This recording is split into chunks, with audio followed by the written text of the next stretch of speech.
গল্পের সেরা সময়। নমস্কার, আপনারা শুনছেন গল্পের সেরা সময় ইউটিউব চ্যানেলে আপনাদের সকলকে স্বাগত।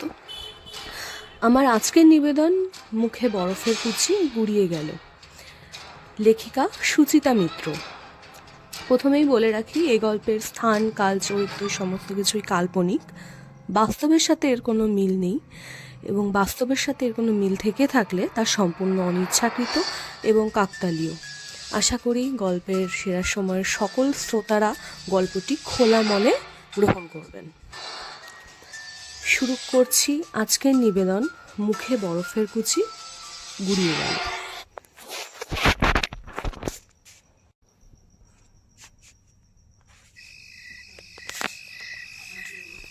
ভূত আছে কি না আছে এমন কথা বলতে চাই না, কারণ ভূত বললেই মনে হয় গল্প কথা, কিন্তু স্পিরিট বলে কিছু একটা আছে, এটা আমিও বিশ্বাস করি।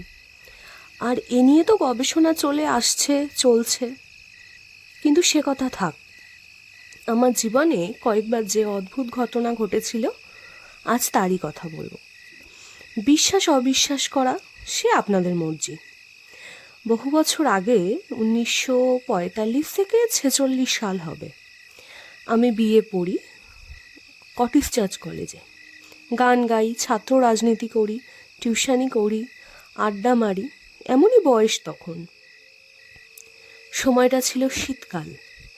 কলেজের শেষে পার্টির ফিল্ম মিটিং ছিল গোয়া বাগানে এক ছাত্রনেতারই বাড়িতে।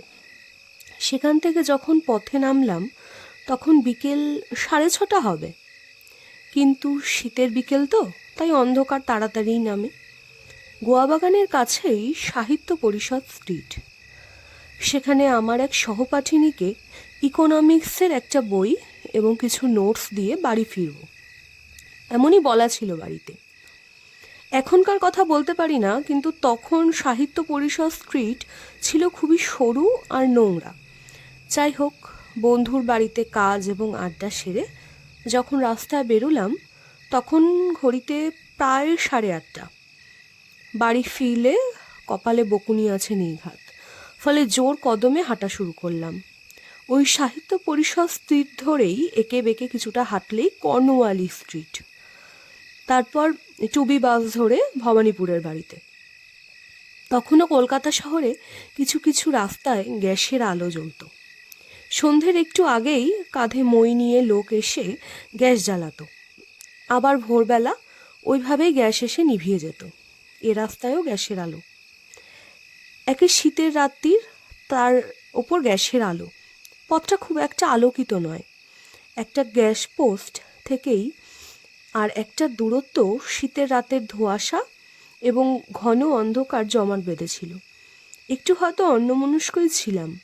হঠাৎ মনে হলো পিছনে কে যেন আসছে।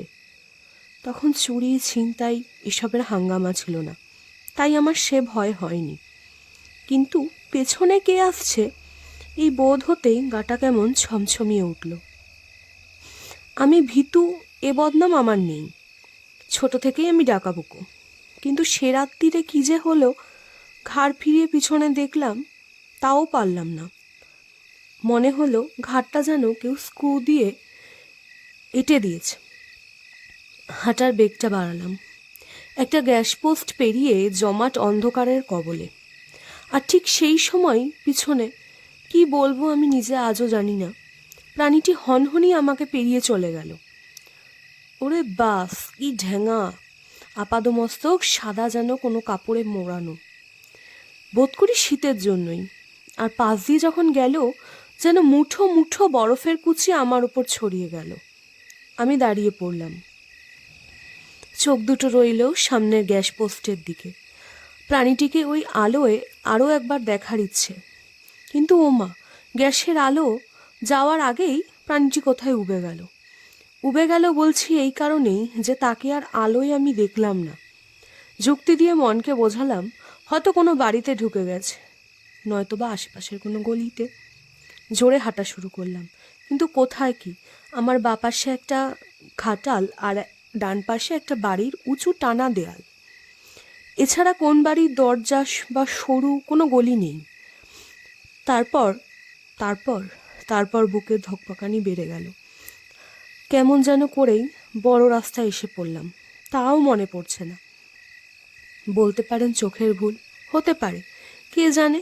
যেমন ধরুন না কেন, এই যে আমি সারাদিন কাজের পর রাত্রির 12টায় টেবিল ল্যাম্প জেলে লেখাটা লিখছি, আমার যেন মনে হচ্ছে ঠিক পিছনে কেউ যেন দাঁড়িয়ে কি লিখছি পড়ছে। ঠান্ডা নিঃশ্বাসও আমার গালে লাগছে, কেমন যেন একটা আনফানি ফিলিং। একে কি বলবেন আপনারা? এমন অভিজ্ঞতা তো আমার অনেক আছে, কিন্তু থাক, সেগুলি না হয় পরে অন্য কোনো সময় বলা যাবে। এতক্ষণ আপনারা শুনছিলেন লেখিকা সুচিতা মিত্রর লেখা মুখে বরফের কুচি গুড়িয়ে গেল। শেষ হচ্ছে আজকের নিবেদন, মুখে বরফের কুচি গুড়িয়ে গেল, লেখিকা সুচিত্রা মিত্রের লেখা। গল্পটি ভালো লাগলে লাইক করবেন, চ্যানেলটি সাবস্ক্রাইব করবেন এবং গল্পটি আপনাদের বন্ধুদের সাথে শেয়ার করবেন।